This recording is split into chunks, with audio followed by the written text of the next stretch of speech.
பொங்கல் அப்படின்னு நினச்சிக்காதீங்க. நான் பானையில் வந்து நல்லா வந்து ஒரு கறி சமைக்கிறேன். சரிங்களா?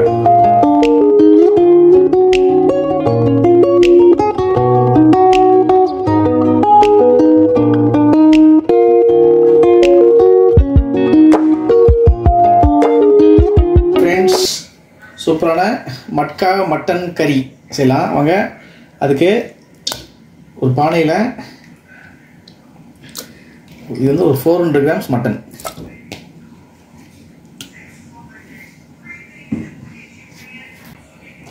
ஒரு 4 பச்சை மிளகாய்,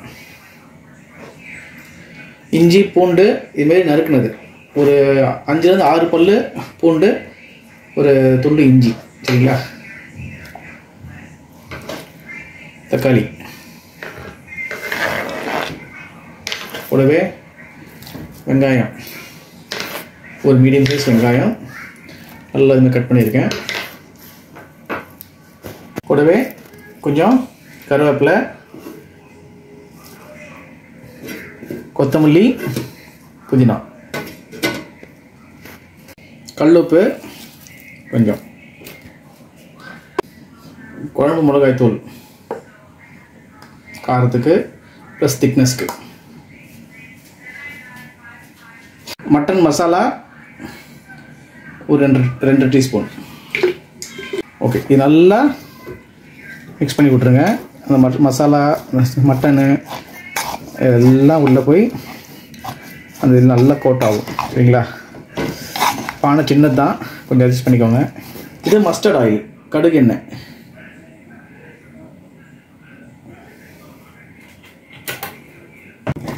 எண்ணெய் ஊற்றிட்டு திருப்பியும் இந்த மசாலா ஃபுல்லாக உள்ளே எல்லாம் கோட் ஆகணும். அதுமாரி ஃபுல்லாக மிக்ஸ் பண்ணிக்கோங்க.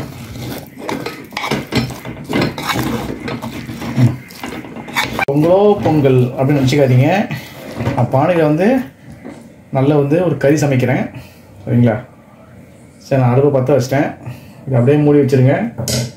அந்த எண்ணெய், அந்த மட்டனில் இருக்கிற கொழுப்பு எல்லாத்துலேயும் அதே குக் ஆகிடும். ஓகே, 1 hour மீடியம் ஃப்ளேம் அப்படியே விட்டுருங்க. பாருங்கள் ஃப்ரெண்ட்ஸ், ஃபஸ்ட்டு கொதி பாருங்கள் ஃப்ரெண்ட்ஸ், எவ்வளோ சூப்பராக பாருங்கள். குழம்பு நல்லா வந்துச்சு பாருங்கள்.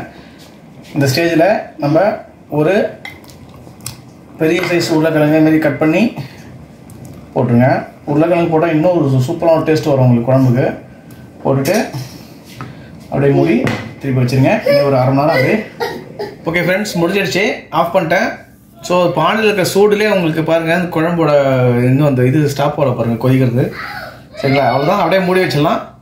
ஓகே, இதுக்கப்புறம் நம்ம நல்லா ஸ்டீம் அடங்கட்டும். அதுக்கப்புறம் நம்ம சாப்பிடலாம்.